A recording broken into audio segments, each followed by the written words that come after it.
Calder was already late that morning. He grabbed his keys, kissed my cheek without really looking at me, and rushed out the door. A few seconds later, I noticed his phone lying on the kitchen counter, face down, vibrating softly. I picked it up, thinking I should run it out to him, or at least put it in his bag for later. As I lifted it, the screen lit up. A message preview appeared at the top. It wasn't from a coworker or family member. It was from a name I didn't recognize. The words were casual, familiar, and far too personal for someone who was supposed to be a stranger. My stomach tightened before my mind could catch up. I told myself to stop.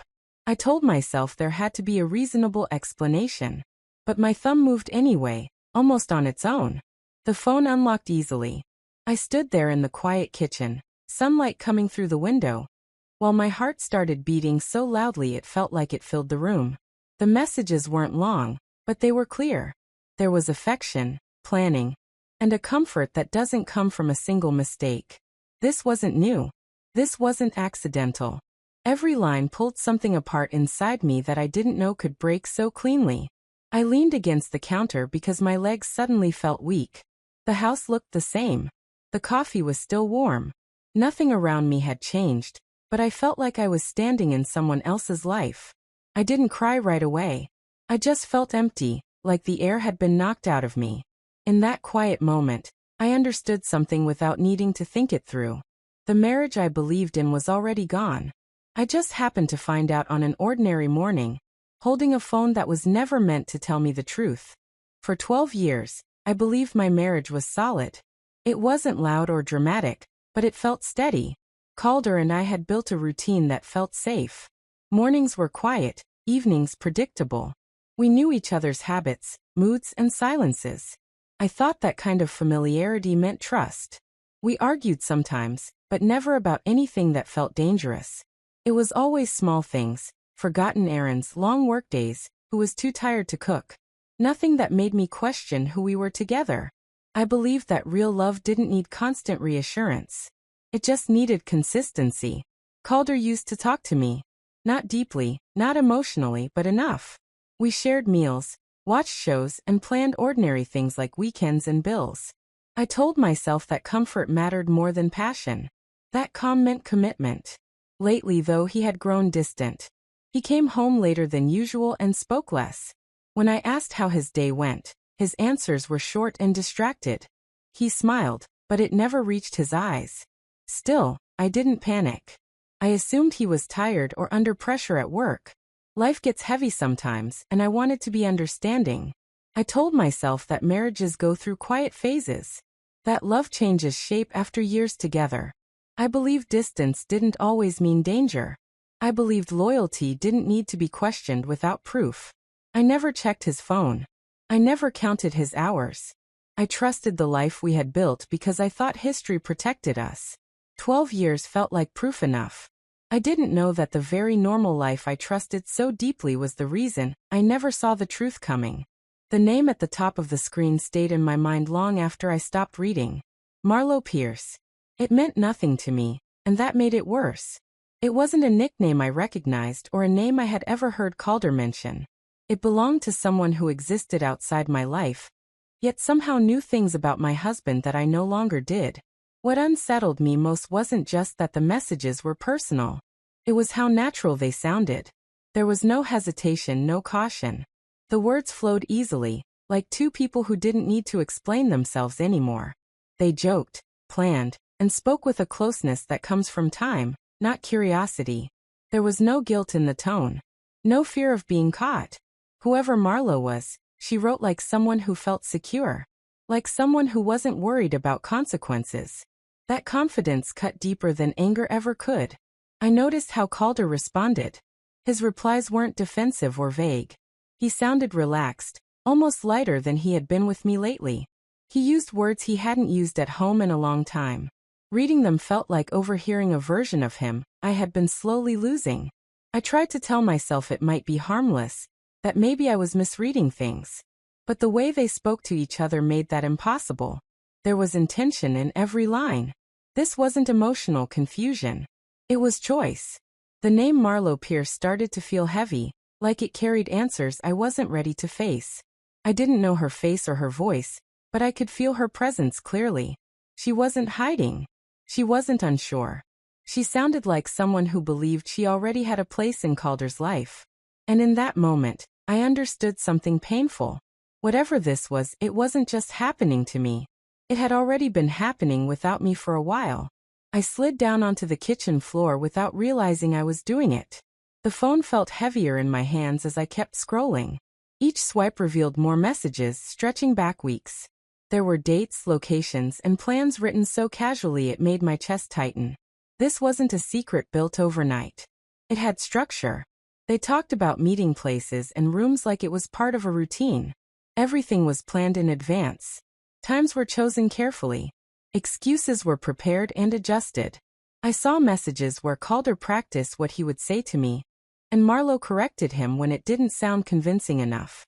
What hurt most were the jokes. They laughed about how easy it was. About how I never suspected anything. My name appeared between lines of flirting, reduced to something inconvenient and small. Reading that felt like being erased while still alive. I kept going even though my hands were shaking. I felt sick, but I couldn't stop. I needed to understand how far this had gone. With every message, it became clearer that this wasn't confusion or a moment of weakness. Calder wasn't lost. He knew exactly what he was doing. There was no sign of regret. No message saying he should stop. No pause. Just confidence and planning. He had created a double life and stepped into it willingly. My breathing became shallow. The room felt too quiet, too bright. I pressed my back against the cabinet, trying to steady myself. I realized then that the man I trusted had made choices that had nothing to do with mistakes or pressure. He had chosen this path carefully. By the time I reached the end of the thread, I felt numb. The truth wasn't just painful. It was clear. Calder hadn't drifted away from our marriage. He had walked away slowly, with intention, and left me behind without looking back. I thought I had already seen the worst of it, but one message stopped me completely. It wasn't emotional. It wasn't romantic. It was practical, careful, and cold. Calder was explaining changes he had been making, step by step, as if he was proud of how smart he had been. He talked about moving money quietly, about accounts I rarely checked, about decisions he made without asking me. He mentioned delaying paperwork and signing things alone because it was easier that way. Reading it made my stomach turn. This wasn't just about leaving me. It was about making sure I wouldn't be able to stand on my own when he did. Marlowe replied with approval, telling him he was doing the right thing, and that he needed to protect himself. They spoke about the future like I was already gone. Like my role in their plans was finished. I felt something shift inside me then. Until that moment, part of me still wanted to believe there had been some line he wouldn't cross. That he cared enough not to hurt me beyond repair. That message proved I was wrong. This wasn't carelessness. It was preparation. Calder had been thinking ahead while I was trusting him. Every quiet decision, every "I'll handle it," suddenly made sense. I realized how easily love had made me stop paying attention. My hands went cold as I read it again, slower this time. The words were calm, almost polite. That was what frightened me most. There was no anger in them. Just planning. I sat there in silence, understanding something I couldn't unsee. The betrayal wasn't only emotional. It was strategic. Calder wasn't just leaving our marriage. He was trying to leave me with nothing. And he had been doing it carefully, right in front of me, while I believed we were still building a life together. That evening, I waited until Calder came home.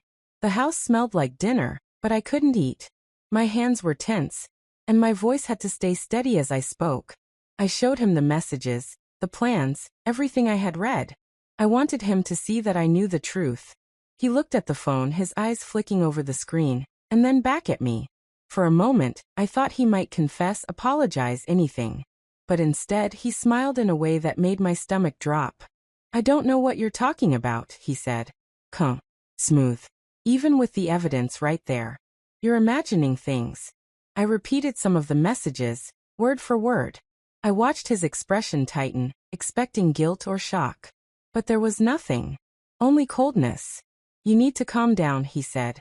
"Don't make things difficult." It wasn't a warning. It was a statement of control. He wasn't scared of me. He was scared of being caught. I realized then that confrontation wouldn't change anything. Calder didn't deny, because he was confused. He denied because he could. He had rehearsed this moment, like everything else, and he was ready. I stayed quiet for a moment, feeling the weight of it. His denial wasn't just words. It was a wall. It was his way of making me doubt myself, even with the proof. By the time he left the room, I understood something essential. He wasn't going to admit anything. He wasn't going to apologize. My anger and hurt wouldn't make him stop. That night, I decided that if I wanted justice or peace, I couldn't rely on him to give it. I would have to take it for myself. After that night, I stopped talking about it. I stopped asking Calder questions. I stopped trying to get explanations or apologies. I realized he wouldn't give me the truth, and any argument would only feed his control. So I went quiet. At first, it felt strange. I felt small in my own house, like I was holding back pieces of myself. But then I began to watch. I paid attention to everything he did. The accounts he checked, the bills he signed, the way he moved money around. I looked at patterns I had ignored for years. Assuming he was handling things responsibly, I started keeping my own records, quietly documenting what was happening. Every transaction, every decision, every casual remark he made about work or investments became part of a map I was drawing. I realized how much I had trusted him blindly, how much control he had taken while I believed I was safe. I watched his routines too. The way he left the house, the timing of his calls, the places he visited. I didn't confront him. I didn't make a scene. I just collected information. Quietly, carefully. In the silence, I felt power I hadn't known I had. I was no longer reacting to him. I was preparing. I was learning the rules of the game he had been playing and realizing that I could play it too, on my own terms. By the end of the week, I felt something shift inside me. My fear began to fade. The anger was still there, but it was sharper, focused. I knew I had the tools to protect myself, and the knowledge to act when the time was right. Silence had become my strategy, and it was stronger than any confrontation ever could be. As I quietly observed, a realization hit me like a shock. Everything that kept our household running smoothly depended on me more than I had ever admitted. I had been the one tracking bills, organizing accounts, and keeping records. I was the one who remembered deadlines, sorted paperwork, and planned for unexpected problems.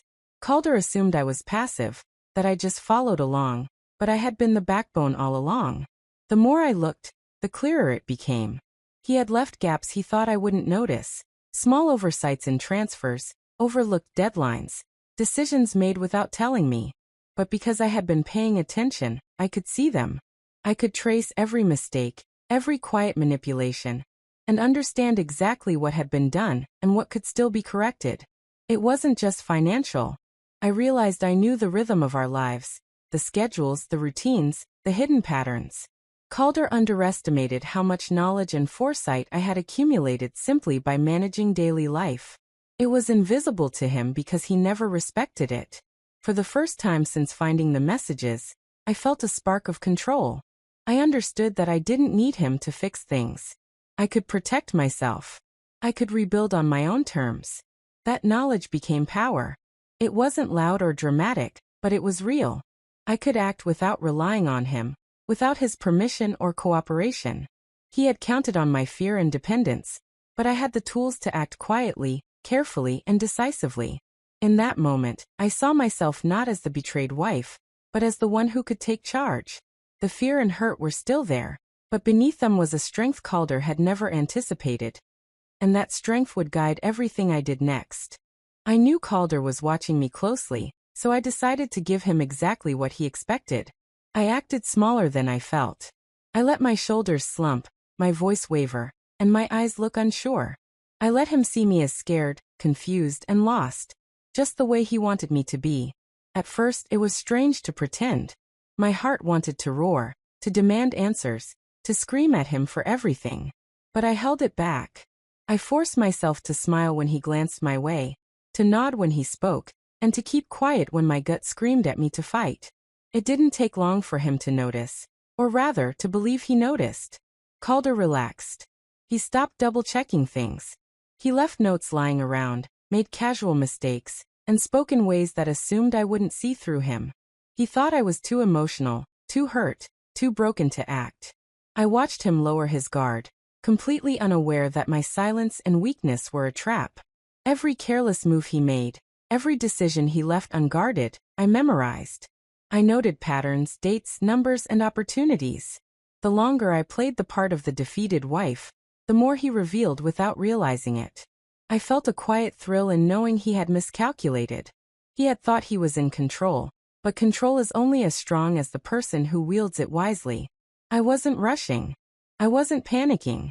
I was waiting, quietly gathering strength and information while he let his guard down completely.